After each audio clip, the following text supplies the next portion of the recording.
a big welcome from all of us here in Ireland, Bryan, to you and the band. Thank you very much. Right, and tell me, how's it been going for you so far here in Ireland? Oh, really good, and we couldn't have wished for a better audience any of the nights we've played.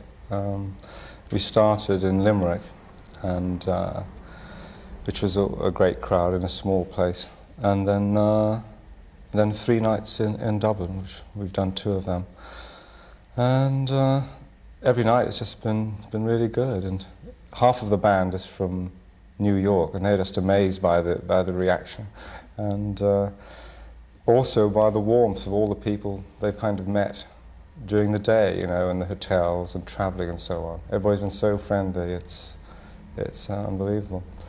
It's taken us a long time to get here because we've been going for 10 years, and I've always tried to, with the powers that be, to get us to come and play here on any European tour that we've done. But it's always been a kind of logistical problem getting the equipment over and stuff, and it's never really worked out. Finally, I think my wife put the pressure on me to come here finally. There was a suggestion that as your wife had brought you over here and you were down in Lough Corrib, that in fact the photograph on the front of Avalon was of Lough Corrib. I'd never been to Ireland before, even as a tourist, until last year, and I went over to near Galway and for a spot of fishing, in fact. It's my new thing, and I just thought the place was so beautiful that I've been back 3 or 4 times since.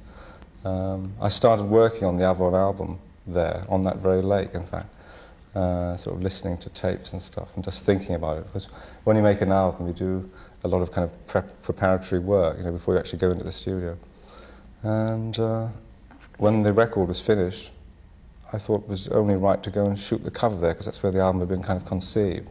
Do you think that that might be something to do with your own personality, that you're sort of sophisticated and a tuxedo wearing, but in fact your roots are from a mining community in Durham? Yeah, right. I mean, we were very poor, didn't wear tuxedos in those days. And that whole thing just came about gradually through my interest in the visual presentation of the show, you know. When Roxy started, and we got the music right, or we thought we had it right at the beginning, and then we thought, well, how do we present this? And rather than just go on stage in your jeans, I thought it was better to kind of dress up.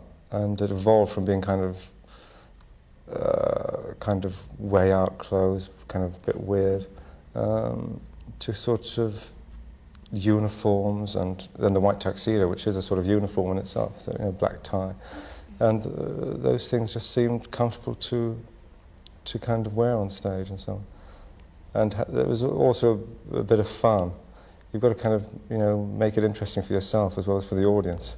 You're striving for perfection all the time. It shows up right as far as your album covers. Yeah, it's strange. As each year goes by and you do more and more albums, you get more interested in the refinement of the detail, and to where sometimes people think, you know, you have dog's ears, that you can hear things out of tune that other people can't, or whatever. But it's just that you get so deeply into it.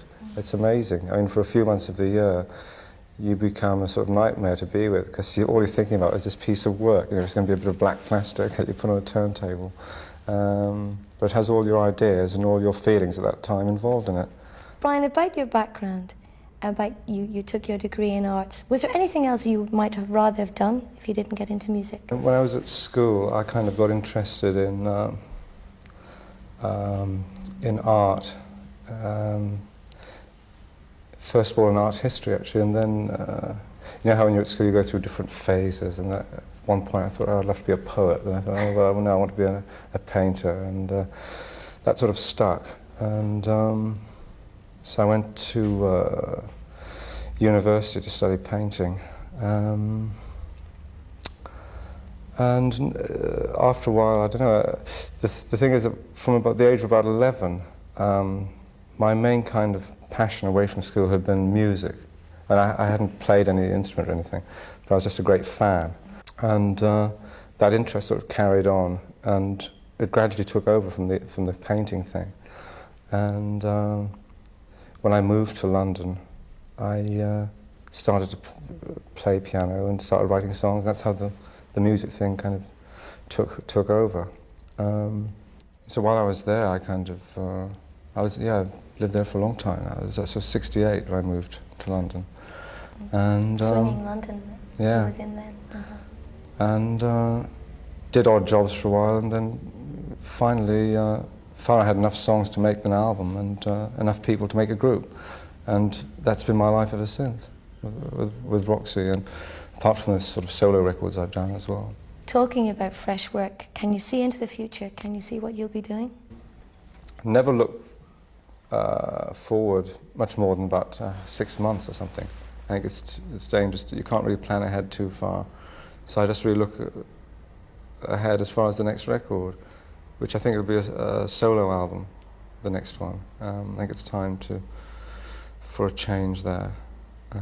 Because the last 3 or 4 years has been totally devoted to Roxy for me. And I think I'll do a solo album next.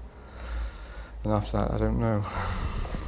Still a lot more records to do. I haven't grown tired of it at all, so which is quite unusual, I think.